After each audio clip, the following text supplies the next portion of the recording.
सर्वप्रथम आपल्या सर्वांचं स्वागत.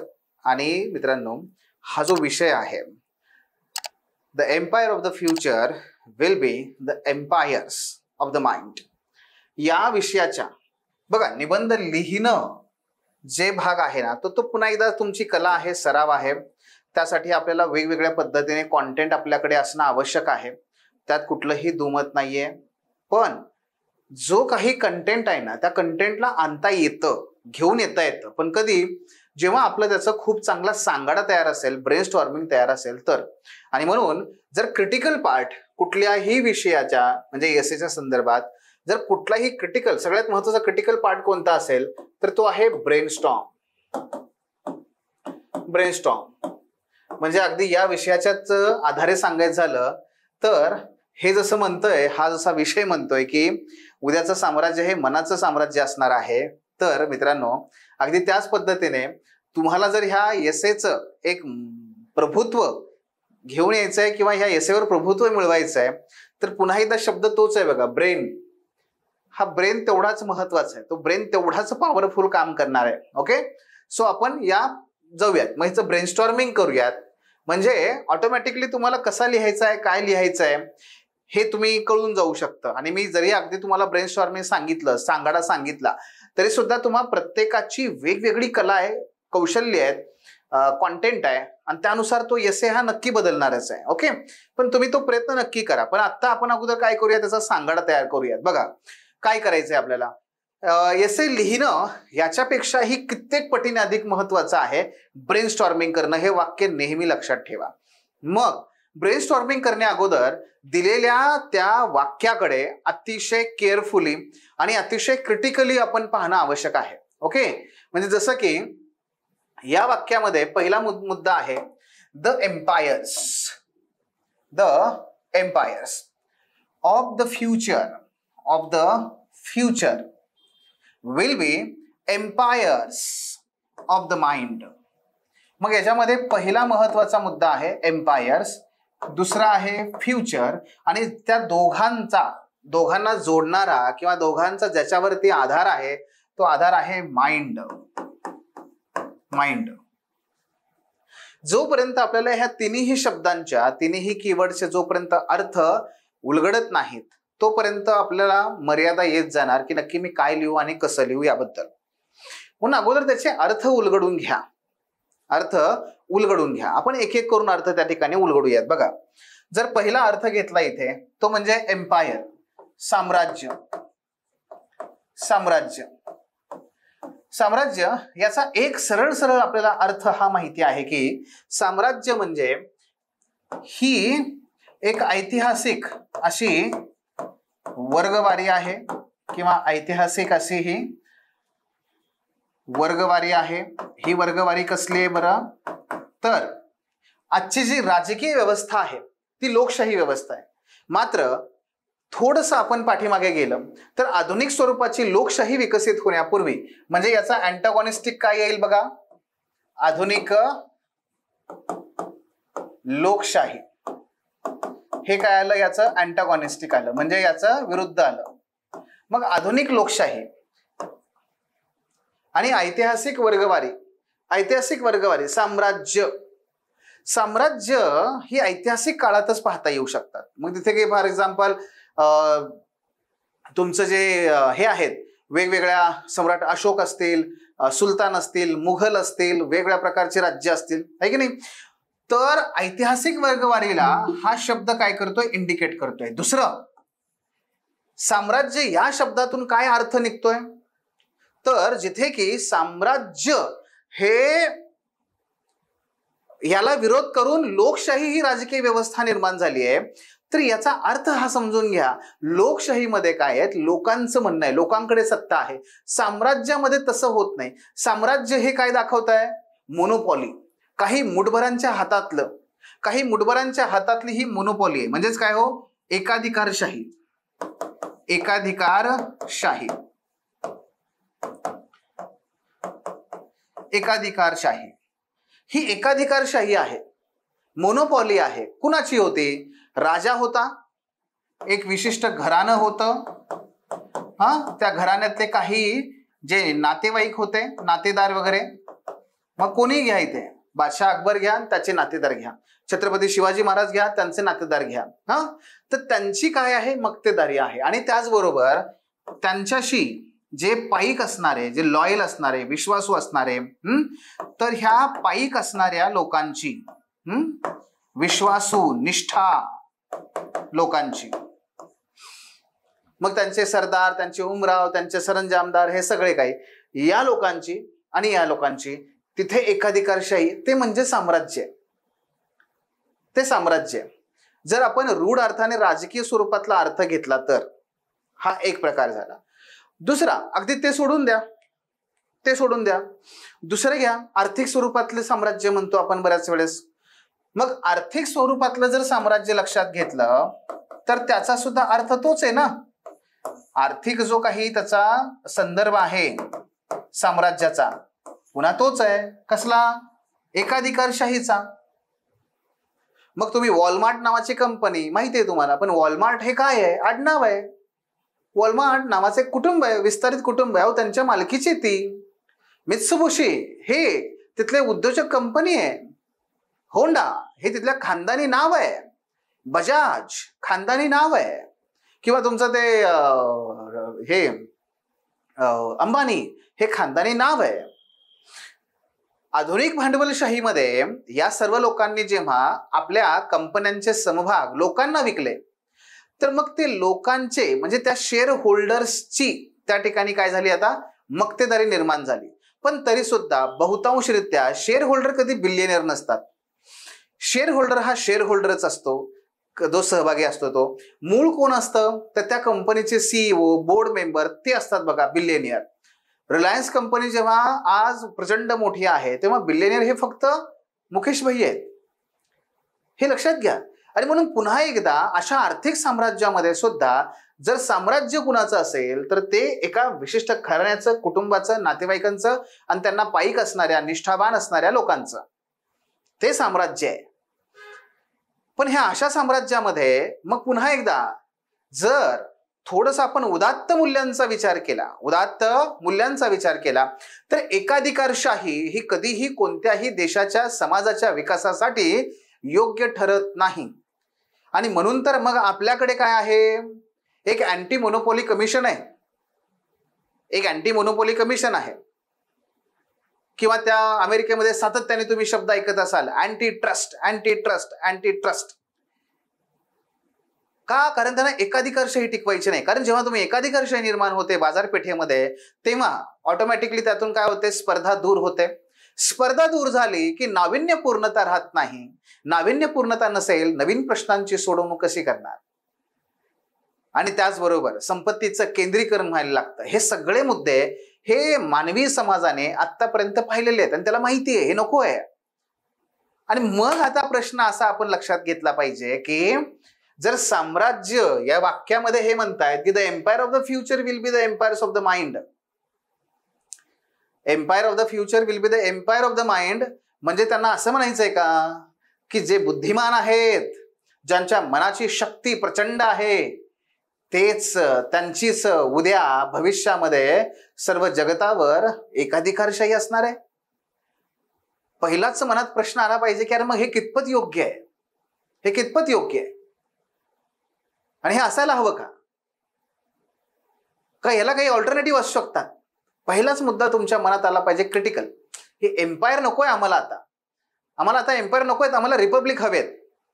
हा पहिला ठासून मुद्दा आपल्या मनात आला पाहिजे. नाही, मला कुठेतरी एंड करतानाच मी हीच भूमिका घेणार, नकोयत आम्हाला साम्राज्य, आम्हाला हवेत गणराज्य. मग हे आपलं हेडिंग असू शकतं, हे आपल्याला कन्क्लुजन मध्ये आणता येऊ शकतं. That is the best conclusion, that is the best way to end this statement. बरोबर आहे.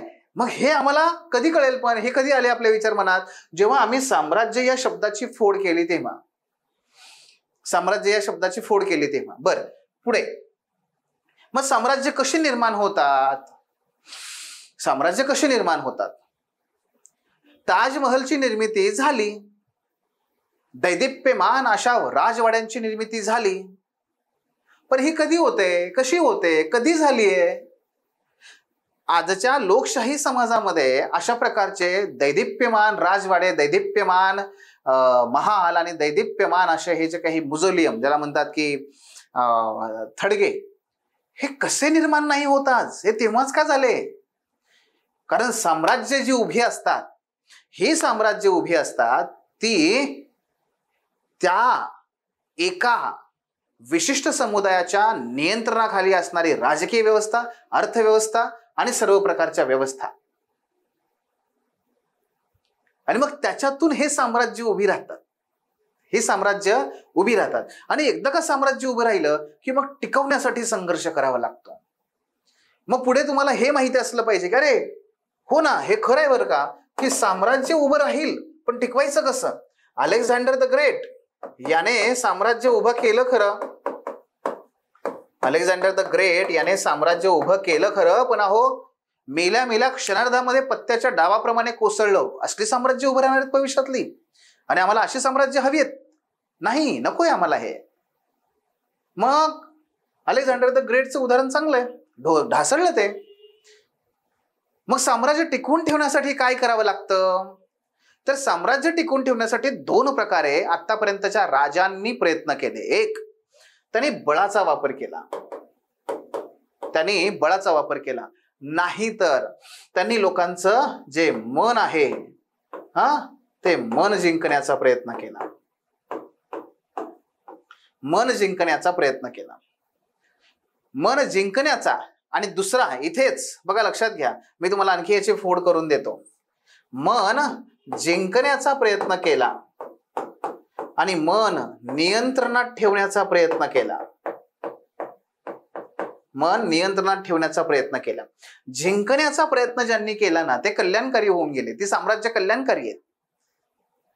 मग ते सम्राट अशोक असतील, ते इकडे बादशाह अकबर असतील, छत्रपती शिवाजी महाराज असतील, या लोकांनी मन जिंकण्याचा प्रयत्न केला. हे कल्याणकारी राजे होते, त्यांचं साम्राज्य त्या प्रकारचं होतं, पण नियंत्रणात आणण्याचाच प्रयत्न सगळ्यांनी केलाय. कारण त्यांना माहिती होतं साम्राज्य टिकवून ठेवण्यासाठी बळाचा वापर करावाच लागतो, करावा लागेल. सैन्य ठेवलंय त्यांनी, ठिकठिकाणी आतोनात शोषण केलं, हानी केली लोकांवरती, लोकांनी उठाव करू नयेत यासाठी तिथे कत्तल केली. पण त्यांना हे माहिती होतं की मनुष्य हा विचार करणारा प्राणी आहे, आणि त्याची जी बंडखोरीची अवस्था आहे ती तुम्ही नाही दाबून ठेवू शकत. ती तेव्हाच तुम्हाला दाबता येईल जेव्हा तुम्हाला काय करावं लागेल, त्याच्या मनावर नियंत्रण साध्य करावं लागेल. आणि त्यासाठी मग त्यांनी काय केली, विचारधारेची मदत घेतली. त्यांनी काय केलं, विचारधारेची मदत घेतली, विचारधारा निर्माण केल्या. आणि ह्या विचारधारा निर्माण केल्या, ह्या विचारधारा प्रामुख्याने राजेशाहीला दैवी राजेशाही म्हणणाऱ्या किंवा सामंतशाहीला दैवी सामंतशाही म्हणणाऱ्या, त्याला लॉर्ड म्हणणाऱ्या, ह्या अशा विचारधारा निर्माण केल्या, ज्यातून माणसाचं मन नियंत्रित केलं, त्याचे विचार नियंत्रित केले.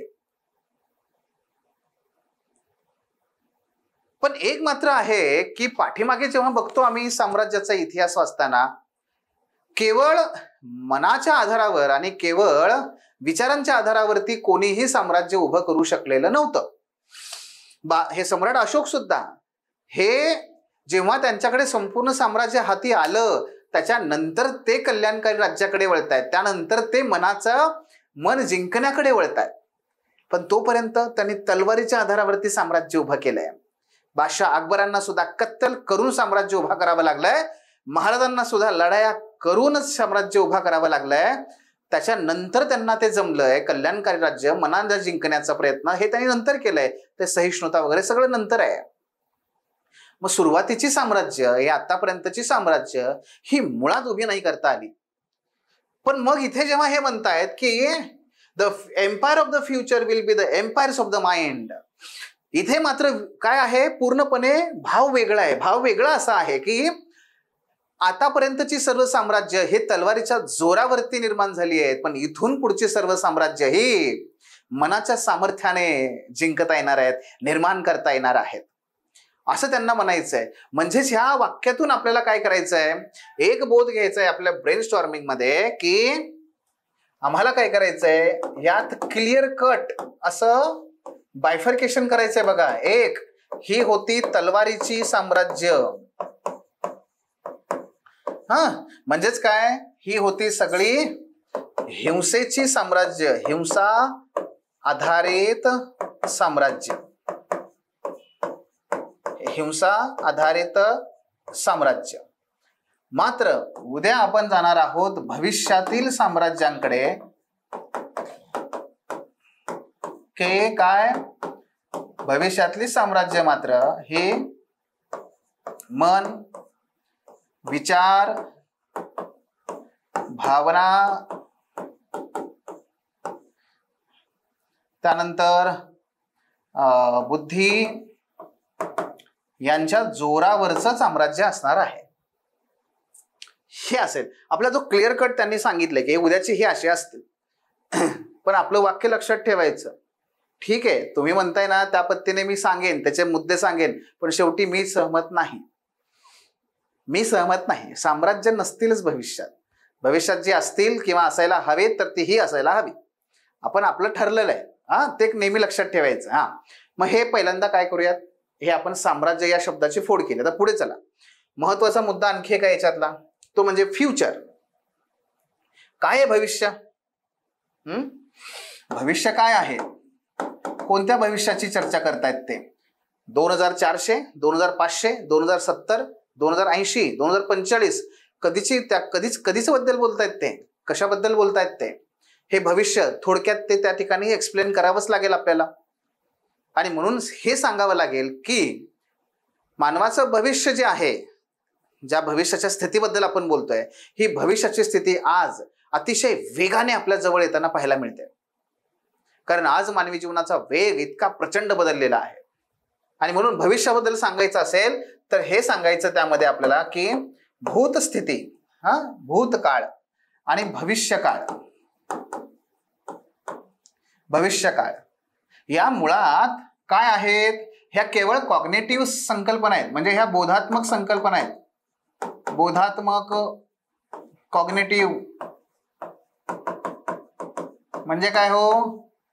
म्हणजे फक्त मेंदूच्या संकल्पना आहेत. हा कधीही अस्तित्वात नसतो आणि हाही कधी अस्तित्वात नसतो. दोघांचंही अस्तित्व नसतं, पण ते अस्तित्व जे काही असतं ते फक्त इथे असतं, इथेच असतं. उदाहरणार्थ तुमचा भूतकाळ, तुमचं बालपण मला दिसेल का? मला दिसेल? दिसूच शकत नाही, कारण ते तुमच्या मेंदूत आहे, माझ्या मेंदूत नाहीये. ते जोपर्यंत तुम्ही काही लिहित नाही, पेंटिंग काढत नाहीत, मला नाही दिसणार. नाहीच आहे ते अस्तित्वात. ना हे अस्तित्वात आहे ना हे अस्तित्वात आहे, कारण ह्या बोधात्मक संकल्पना आहेत. जे अस्तित्वात आहे ते आहे वर्तमान, ते आहे वर्तमान. आणि म्हणून आज वर्तमानामध्ये जे कोणी जे काही कृत्य करतायत तेच भविष्य घडवतायत. आणि म्हणून भविष्यातलं साम्राज्य हे मनाचं साम्राज्य असेल असं जेव्हा काही स्टेटमेंट त्या ठिकाणी सांगताय, तेव्हा त्याची तयारी, त्याचे काही प्रयत्न हे सगळे मात्र आपल्याला वर्तमानातच करावे लागतील, असंही आपल्याला त्यांना सांगावं लागेल. हाही मुद्दा आपल्याला घ्यावा लागेल, आपल्या डिस्कशन मध्ये, आपल्या निबंधामध्ये लिहावं लागेल याच्याबद्दल सुद्धा. एक पॅरा आपण बोलतोय त्या पद्धतीने त्याला ते एक्सप्लेन करायचं आहे. भविष्य, मग तुम्ही काय म्हणताय भविष्य कशा प्रकारचं? तर एक उज्ज्वल भविष्याबद्दल चित्रण करताय तुम्ही का एका अतिशय नकारात्मक मानसिकतेतल्या त्या नुसार तुम्ही चित्रण करताय? काय करताय हे पण ठरवा. भविष्य कसलं? अतिशय उज्ज्वल, आशादायी का कसं? का अशीच अतिशय त्या ठिकाणी नकारात्मक स्वरूपातलं जे असतं, ॲपोकॅलिप्स असतं बघा, संहार असेल, पाणी नसेल, हे नसेल, ते नसेल, निर्जन वाळवंट, कालकी, का तसं असेल? इथे लक्षात. आणि तिसरा सगळ्यात महत्वाचा मुद्दा आहे तो म्हणजे माइंड. मग कोणी याला काय म्हणतं? माइंडला बघा बऱ्याच जणांनी वेगवेगळे शब्द वापरतात. मुलं लोकांनी सुद्धा तुम्हाला सांगितलं असेल माइंड म्हणता, कोणी म्हणतं सर माइंड म्हणजे बुद्धी, पण मोस्टली लोक जे म्हणतात त्याला मन. कोणी म्हटलं इच्छा. बुद्धी आहे, मन आहे, इच्छा आहे. काय धरायचं काय ह्या मनाला? कसं म्हणायचं मन, त्याचा त्याचा नक्की जोपर्यंत मित्रांनो तुम्हाला अर्थ माहित नाही तोपर्यंत तुम्ही हा एसे लिहू शकत नाही. कारण तोपर्यंत तुम्ही अंधारात चाचपडत राहणार. कधी तुम्ही इच्छाबद्दल बोलताय, कधी तुम्ही त्या आत्म्याबद्दल बोलताय. मग आत्मा आणि मन हे सारखं आहे का, हे पण बघावं लागेल. हा, मग हे आत्मा का हा मेंदू आहे, हा काय आहे हे, कशाला म्हणायचं माइंड. आणि मग इथे कोण तुम्हाला मतीला येतं माहितीये, एथिक्स. म्हणून एथिक्सचा अभ्यास व्यवस्थित पाहिजे. जोपर्यंत एथिक्सचा अभ्यास आणि त्यातही थिंकर्सचा अभ्यास जोपर्यंत व्यवस्थित नाही तोपर्यंत एसे लिहिताना आपल्याला बऱ्याच डिफिकल्टी येणार.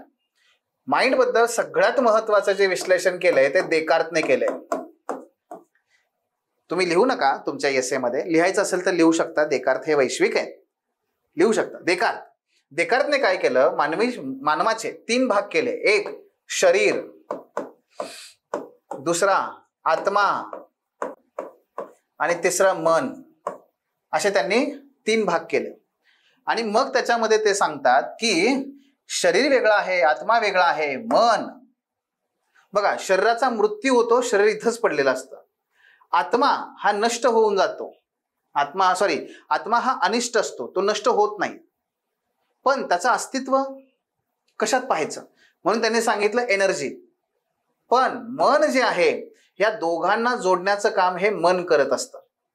आणि मन त्यांनी काय म्हटलंय, पहिला त्यांनी सांगितलं मन म्हणजे विचार, मन म्हणजे प्रक्रिया, हा सतत प्रोसेसिंग करणाऱ्या प्रक्रिया.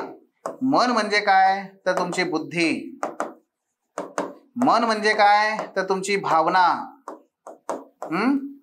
लक्षात घ्या, हे सगळं त्यांनी सांगितलं. मग एकदा आपल्याला काय करायचं, आपण आपल्या परीक्षकाला सांगायचं, बाई आपण को ऐसा लगता है. ही माझी कॉन्सेप्ट आहे, इथून निबंधात मी सगळीकडे हेच लिहिलंय.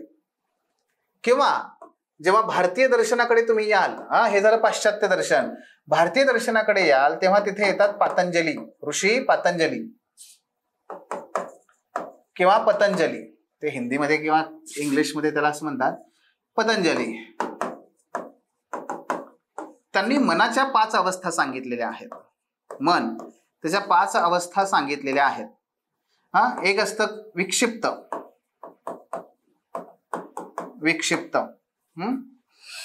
एक असतं एकाग्र. थांबा, अजून आहेत बरेचशा. एक विक्षिप्त असतं, एक असतं क्षुधा, एक असतं एकाग्र,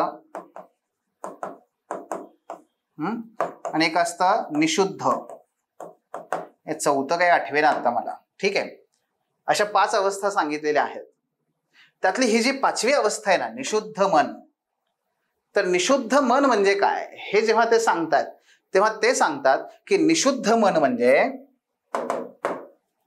काय आहे तर बुद्धीवर, भावनांवर, ठीक आहे. मग भावनामध्ये सगळं आलं बरं का, राग द्वेष हेवा मत्सर सगळं आलं. जे तुमच्या मनाचेच भाव आहेत हे इथे बघा, भावना मनाचेच भाव आहेत हे सगळे. बुद्धी, भावना, त्याचबरोबर स्वार्थ, एकाग्र, या सर्वांवरचा विजय जेव्हा व्यक्तीला प्राप्त होतो तेव्हा त्याला ते निशुद्ध मन प्राप्त होतं. निशुद्ध मन प्राप्त होतं. आता मी ह्याचं फोड करून का दिली तुम्हाला, का दिली फोड करून? हो मित्रांनो, मला तुम्हाला सांगायचं हे आहे की जर तुम्ही या बाबतीत अशा पद्धतीने विचार केला तर यातून कॉमन जे आहे ते लक्षात घ्या ना. उद्याचं साम्राज्य हे मनाचं साम्राज्य, मान्य, मनाचे साम्राज्य. मनाचे साम्राज्य कसलं साम्राज्य मनाचं? बुद्धीचं असू शकतं, विचारांचं असू शकतं, भावनांनी प्रेरित असू शकतं, प्रभावित असू शकतं, भावनांनी प्रभावित असू शकतं ते. ठीक आहे का? आणि त्याचबरोबर आणखी कुठला मुद्दा होता? प्रक्रिया, आणि इकडे एकाग्र, एकाग्र मन. हे ते मनाचं साम्राज्य असू शकतं की. मग आता तुम्हाला सोपं झालं ना. आता तुम्हाला हे सोपं झालं की बाबा रे, मनाचं साम्राज्य म्हणजे कसलं, ते आत्म्याचं साम्राज्य नव्हे. मग ते मनाचं साम्राज्य म्हणजे कसलं, तर केवळ भावभावनांचं नव्हे. मनाचं साम्राज्य म्हणजे केवळ मेंदूचं नव्हे. मनाचं साम्राज्य म्हणजे ह्या चारही गोष्टी येतात. बुद्धी, इंटेलिजन्स. काय आलं? इंटेलिजन्स. मग तुम्ही आता काय करा, याचं ब्रेनस्टॉर्मिंग करा. मग इथे जाऊ द्या इंटेलिजन्सचे वेगवेगळे प्रकार. मग ते आर्टिफिशियल इंटेलिजन्स तर तुम्हाला आठवतच आहे. अरे पण इमोशनल इंटेलिजन्सचं काय? मनाचं साम्राज्य उद्याचं जे तेच उभारू शकतील जे काय असतील, ज्यांचा भावनिक दृष्ट्या बुद्ध्यांक अतिशय उच्च असेल.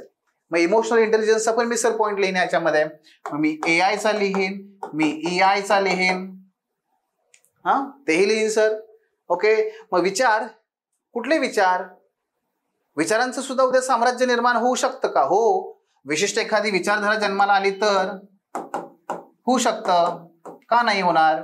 एखादी विचारधारा असेल, एखादा तत्वज्ञ असेल, त्याचं सुद्धा असू शकतं. का नाही होऊ शकणार? भावनांनी प्रभावित असणारं साम्राज्य. उद्याचं साम्राज्य हे मनाचं साम्राज्य. मग कुठल्या, कोणत्या भावना? आज जर तुम्ही अवतीभवती बघितलं तर कुठल्या कुठल्या भावना आहेत? ह्या कुठल्या भावनांना सतत उद्दीपित केलं जातं? कुठल्या? चंगळवाद, उपभोगवाद, भोगाची भावना. मग ही भोगाची भावना जी आहे, भोग, ह्या भोगाचीच भावना उद्या असणार आहे का? का आपण पुन्हा एकदा आपल्या मूळ स्थितीकडे जाणार आहोत, ज्ञानाकडे, वेदांकडे परत जाणार आहोत, का आपण पुन्हा त्या भोगाकडे जाणार आहोत? जे सोशलॉजीचे विद्यार्थी असतील त्यांना माहिती आहे, पितृम सोरोकिनची पेंडुलमची ती अवस्था आहे बघा. सेन्सेट आणि आयडिएशनल आहे की नाही? मग आपण तिकडे जाणार आहोत का? मग उद्याचं साम्राज्य हे तेच असणार आहे का? भोगाने भरलेलं, भोगांनी त्या ठिकाणी भारावलेलं, भोगवादी. का ते उद्याचं साम्राज्य हे खऱ्या अर्थाने समाधीचं साम्राज्य आहे? समाधीचं साम्राज्य आहे का? भौतिक अवस्था गाठून गाठून गाठून मनुष्य शेवटी काय होतोय, तो पुन्हा समाधीकडे पळत येतो. मग ते समाधीचं साम्राज्य असेल का?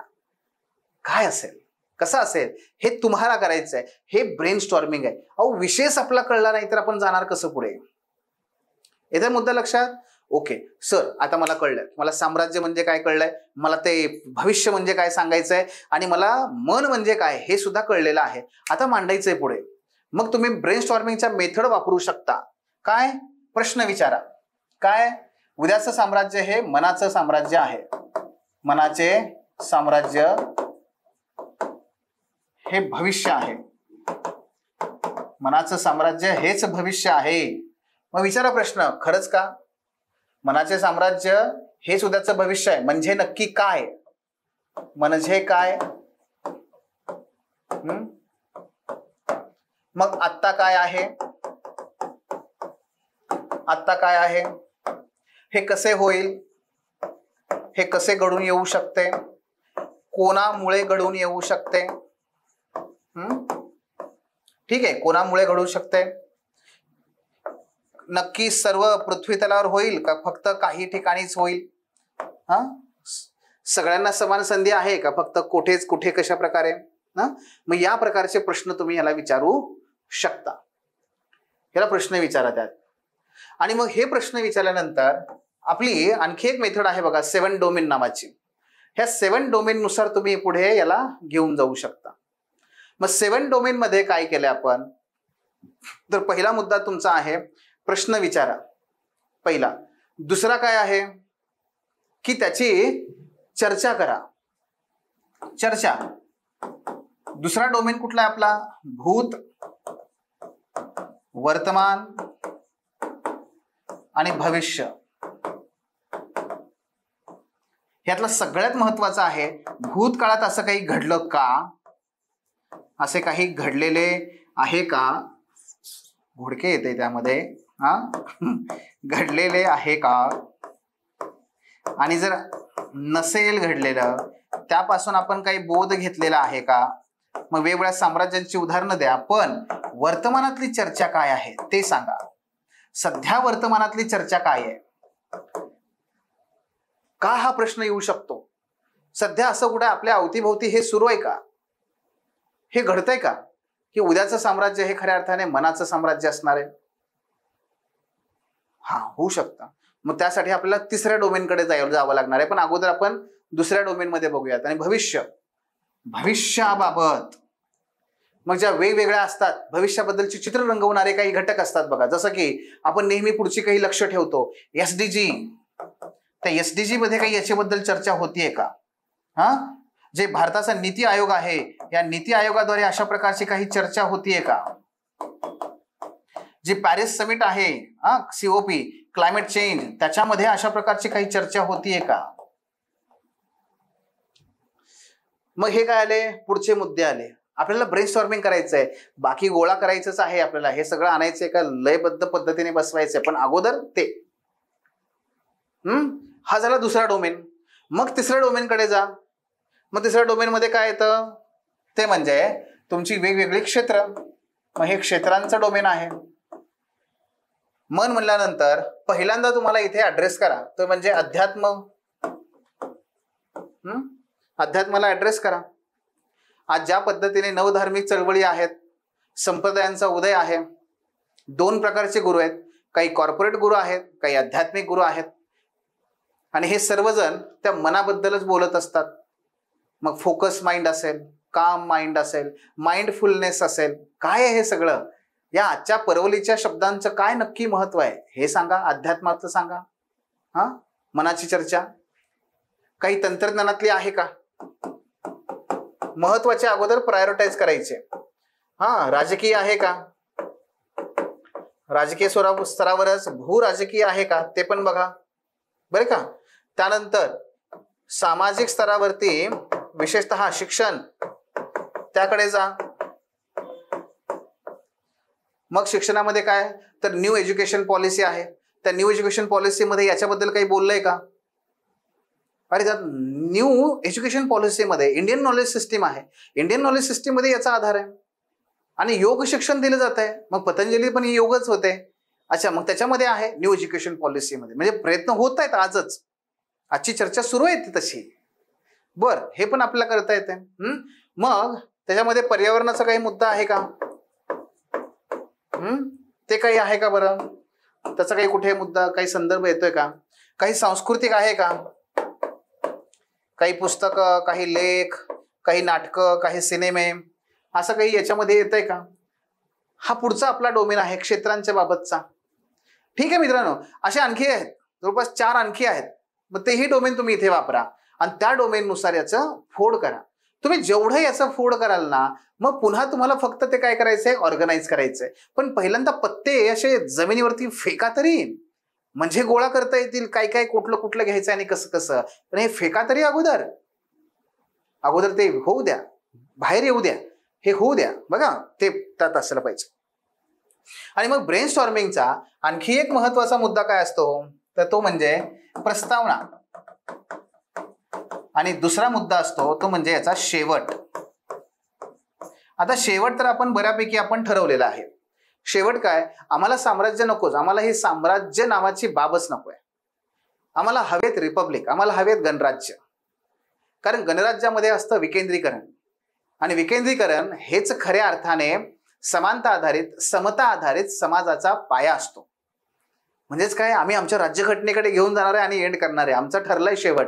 पण आता प्रस्तावना कशी करू, काय करू, कशा पद्धतीने करू की जिथे माइंड ह्याचं खरंच महत्व पटेल, माइंड याचं महत्व पटेल. मी तुम्हाला 2 प्रस्तावना सांगतो ज्या मला वाटतात, त्या तुम्ही वेगळ्या पद्धतीने करू शकता. एक तुम्हाला मी किस्सा सांगतो, त्याने सुरुवात करू शकता प्रस्तावनेची. किंवा एक तुम्ही याचा जो प्रसंग आहे त्या प्रसंगाने सुद्धा ते करू शकता. खरं तर हे दोन्ही जवळपासचेच आहेत, पण तुम्ही बघा तुमच्या पद्धतीने तुम्हाला कुठलं हवंय, चांगलं वाटतं ते. पहिल्यांदा किस्सा.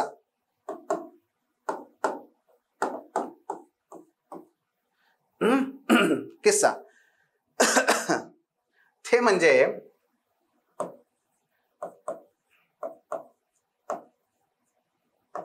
हाडांमधला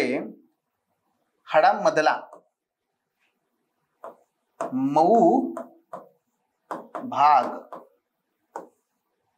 किंवा त्याला आणखी एक हेडिंग देऊ शकता, सर्वात गरीब प्राणी मनुष्य. काय होतं हेडिंग मुळे, कसं होतं, उत्कंठा वाढते की नाही. अरे सर्वात गरीब प्राणी मनुष्य कसं काय लिहिलंय, किंवा हाडामधला मऊ भाग म्हणजे काय आहे. ऐका, हे तुम्हाला लिहायचं आहे, मी आता इथे काही लिहित नाही, वेळ नाही.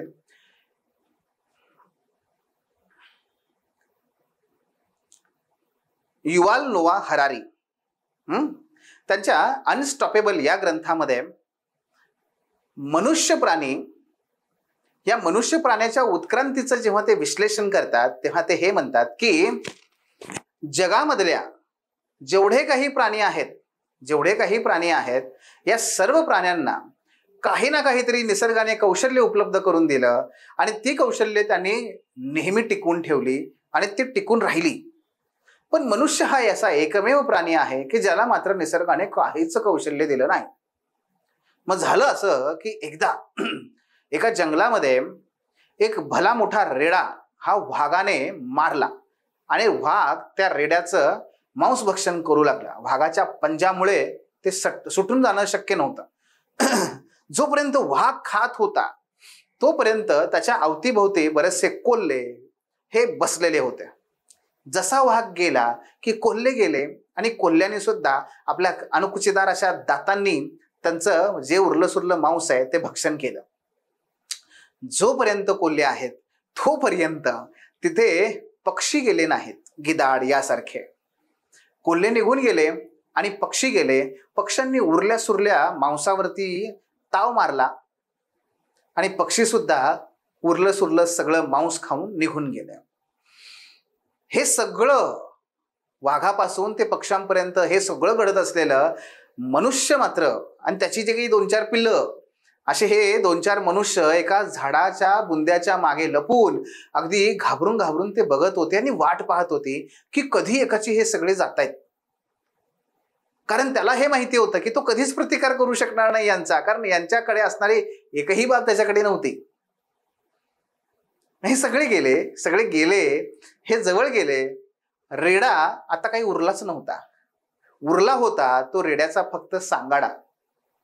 हाय रे नशिबा, खायचं तरी काय आता, ना मांस ना रक्त, काहीच नाहीये, खाणार काय, काही नाही.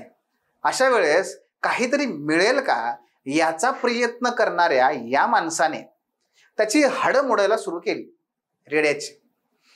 आणि हाडं मोडल्यानंतर, हाडं एकमेकावर आपटल्यानंतर मात्र त्याच्यामधून, त्या हाडामध्ये असणारा मऊ असा भाग अलगदपणे बाहेर आला. आश्चर्याने बाहेर आलेल्या या भागाला मानवाने चाखून पाहिलं तर हे तर मांसापेक्षा चविष्ट, खायला सहज सुलभ असं होतं. आणि माणसाने ते खाल्लं. आणि माणसाने एक गोष्ट शिकून घेतली की ह्या सगळ्यांकडे जे काही आहे त्याच्या आधारावरती हे खाऊन निघून गेले, पण ज्याच्यामध्ये खरी ताकद आहे ती हाडं आणि हाडाच्या आतला भाग जो अत्यंत सुरक्षित राहणार आहे सदैव, ते फक्त मात्र मलाच माहिती आहे. त्याचं ज्ञान कसं मिळवायचं हे फक्त मलाच माहिती आहे. आणि ते माणसानं पुढच्या पिढीकडे हस्तांतरित केलं. आणि अशा रीतीने मानवाने ज्ञान, मनाचा भाग, बुद्धी, अशा रीतीने माणसाची बुद्धी चातुर्य वाढायला लागलं. आणि बघता बघता बघता बघता ज्या माणसाला कधी झाडावर चढता येत नव्हतं, ज्या माणसाला पक्षाप्रमाणे उडता येत नव्हतं, ज्या माणसाच्या हातांना अणकुचीदार नखं नव्हती, ज्या माणसाच्या बाहूमध्ये कधीही वाघाच्या पंजाप्रमाणे ताकद नव्हती, ज्या माणसाकडे चिरडून टाकण्या एवढी हत्ती एवढं बळ नव्हतं, हे सर्व काही त्याने विकसित केलं. ते केवळ आणि केवळ त्याच्या मनाच्या शक्तीच्या सामर्थ्याच्या जोरावर. आणि उभी राहिली ती सर्व साम्राज्य, उभी राहिली ती पुढे सर्व साम्राज्य. आणि म्हणून भविष्यातलीच साम्राज्य काय म्हणता, इतिहासातली साम्राज्य ही सुद्धा मनाच्या सामर्थ्यावरतीच उभी राहिलेली आहेत. पण ते मनाचं सामर्थ्य हे कधी दृश्य स्वरूपात पुढे आलं नाही. आणि म्हणून जगाला हेच जाणवलं की जे साम्राज्य उभी राहिली आहेत हे तलवारीच्या जोरावरतीच उभी राहिलेली आहेत, बंदुकीच्या गोळीच्या जोरावरती उभी राहिलेली आहेत. पण हे मात्र निश्चित आहे, युवाल नोआ हरारी हे पुढे हे सांगतात की भविष्य मात्र जे आहे ना तलवारीचं आहे ना त्या तुमच्या बंदुकीच्या गोळीचं आहे. भविष्य हे पुन्हा एकदा त्या आदिम काळात सुरू झालेल्या मानवी मेंदूच्या, मनाच्या, बुद्धीच्या, ज्ञानाच्या प्रक्रियेचा जो कळस अध्याय भविष्यात गाठला जाणार आहे त्यानेच असणार आहे. हे तर लक्षात याचा भाग तुम्ही त्या ठिकाणी म्हणू शकता. ही एक प्रस्तावना करू शकता. दुसरी एक करू शकता बघा, दुसरा एक करू शकता प्रस्तावना. एक किस्सा किंवा मी प्रसंग सांगितला बरोबर ना, तर तुम्हाला मी पुढचं सांगतो. पुढचा एक तुम्हाला प्रस्तावनेचा भाग सांगतो जो आजचा वर्तमानातला आहे. तो म्हणजे काय, जगातील सर्वात श्रीमंत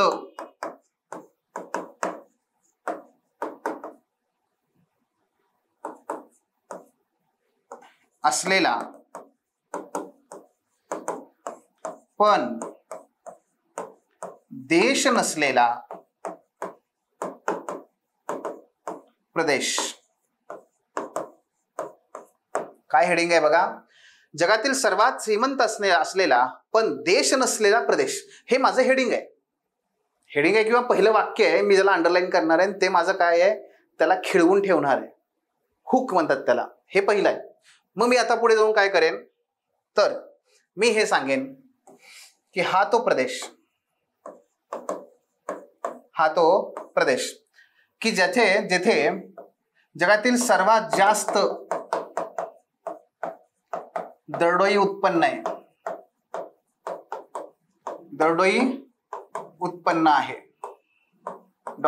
$1,25,000.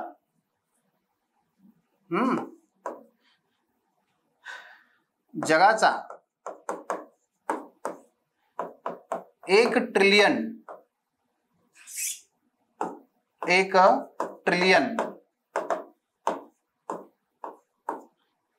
ट्रिलियन डॉलर एवढा GDP. त्यानंतर सर्वात जास्त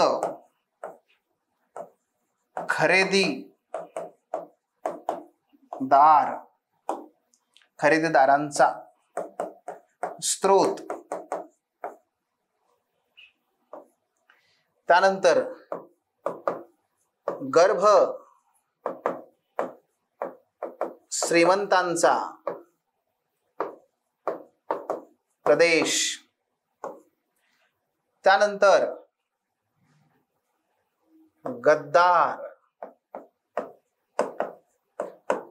गद्दारांचा इतिहास. आणि त्यानंतर जगाचे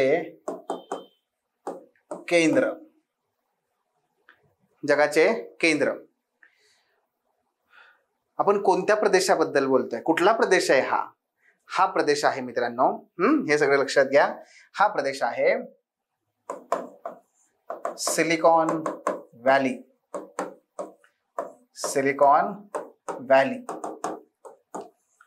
अमेरिकेमधल्या केवळ चार नगरांपासून बनलेला पण देश नसलेला हा तो प्रदेश आहे.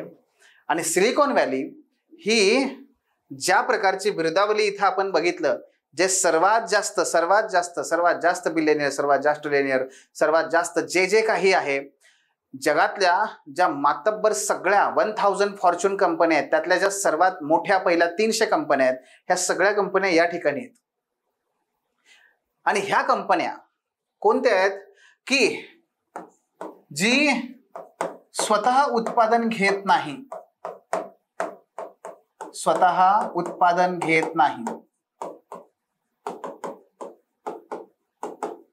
जी स्वतः दुकाने चालवत नाही,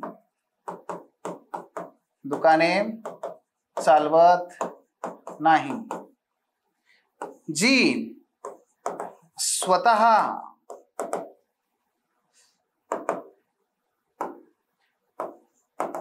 ज्ञान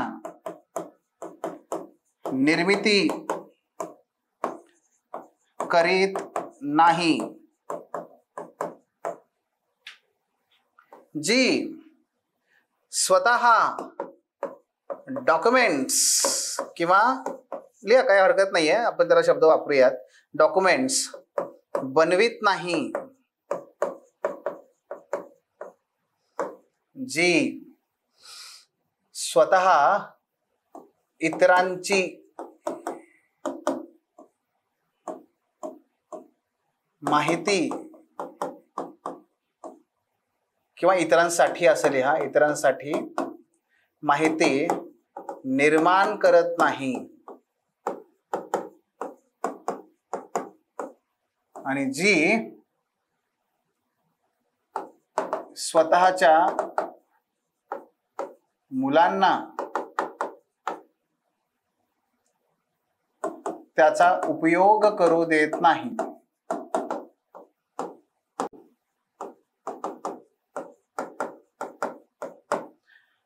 अशा सगळ्या कंपन्या या इथे आहेत, जी स्वतः उत्पादन घेत नाही. ऍपल पण जगातली सर्वात मोठी उत्पादक कंपनी आहे.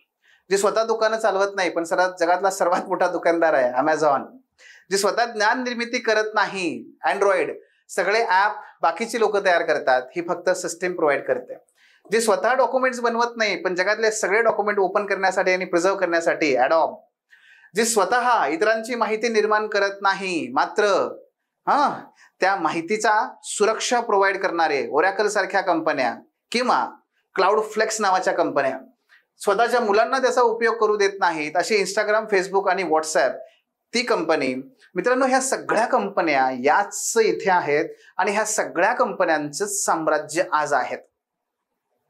आज खऱ्या अर्थाने जगामध्ये सर्वत्र याच कंपन्यांचं साम्राज्य आहे. ही प्रत्येक कंपनी ही जगातल्या अनेक देशांच्या एकूण जीडीपी पेक्षा जास्त जीडीपी, जास्त रेव्हेन्यू असणाऱ्या ह्या कंपन्या आहेत. आणि या कंपन्या जिथून सुरू झाल्या ती सिलिकॉन व्हॅली. ही सिलिकॉन व्हॅली हे जगाचं बाजारपेठ, जगाची बाजारपेठ, त्या बाजारपेठेवरती एकाधिकारशाही निर्माण करणारी जी साम्राज्य आहेत, ही सगळी साम्राज्य या सिलिकॉन व्हॅलीमध्ये आहेत आणि ही सगळी ज्ञानाची साम्राज्य आहेत. गेटिंग? अशा प्रकारे सुद्धा तुम्ही याची सुरुवात करू शकता. ओके, ठीक आहे. सो अशा प्रकारे तुम्ही याची सुरुवात करू शकता. डेफिनेटली यातून तुम्हाला करता येतं. आता मुद्दा हा आहे की सर पण हे वाचायचं कुठे, हे कसं, म्हणजे हे सगळं ठीक आहे, ह्याला प्रयत्नच करावे लागतात, काही अडचण नाही, पण दुसऱ्या बाजूला हे वाचावं लागतं. वाचण्यासाठी आपल्याला वर्तमानपत्र, हे वर्तमानपत्रातूनच आपण सगळं घेतलंय, फक्त मांडण्याची पद्धती वेगळी आहे, आपण त्यातून करू शकतो. ठीक आहे. पण ही जी उद्याची साम्राज्य जे आहेत ना मित्रांनो, त्याच्यामध्ये आव्हानं पण आहेत. ते आव्हान आहे ते सर्वसमावेशक असावेत, हे कसे असावेत, मग नाही का, तर ते सुद्धा आपण बघितलं पाहिजे. मनाचं साम्राज्य म्हणतात हे खरं. आज किती प्रश्न आहेत, मेंटल हेल्थवरती किती मोठ्या प्रमाणात चर्चा आपण आज करतोय. नैराश्याने ग्रस्त किती आहेत, किती मोठी आव्हानं आहेत आपल्यासमोर, ती आहेत. तर त्यांचा विचार कसा करणार आपण, निसर्गाशी एकरूप होऊन, निसर्गाशी संवाद साधून हे साम्राज्य आपण कशी उभी करणार. या मनाच्या साम्राज्यामध्येच निसर्गाच्या संदर्भातली उत्तरं सुद्धा दडलेली आहेत, पण आपल्याला ती शोधावी लागतील. आणि म्हणून आपण काय करणार, शेवटी एंड जेव्हा आपण म्हणलं ना तुम्हाला, तो कराच, पण त्याचे कोटेशनने एंड करून टाका. ठीक आहे. त्या कोटेशनने काय सांगा, स्वामी विवेकानंदांचं कोटेशन घ्या. काय म्हणतात ते, की मनाच्या शक्ती, मानवाच्या सामर्थ्याचं सर्वात तीव्र, सर्वात प्रभावी असं प्रकटीकरण काय आहे माहितीये, मानवाच्या सामर्थ्याचं सर्वात प्रभावी प्रकटीकरण म्हणजे त्याचं मन असतं, असं विवेकानंद म्हणतात. पण त्याला जोड हवी अध्यात्माची, त्याला जोड हवी नीतिमूल्यांची, त्याला जोड हवी यासारख्या बाबींची, आणि एंड करून टाका. ठीक आहे. तर या पद्धतीने आपल्याला त्याला घेऊन जाता येतं. नाहीतर नुसतं आपलं इतिहासातले साम्राज्य, भविष्यात साम्राज्य असं करत बसू नका. धन्यवाद. The officer, your personal mentor चॅनलच्या नवनवीन अपडेटसाठी चॅनलला लाईक, सबस्क्राईब आणि शेअर करा. थँक्यू.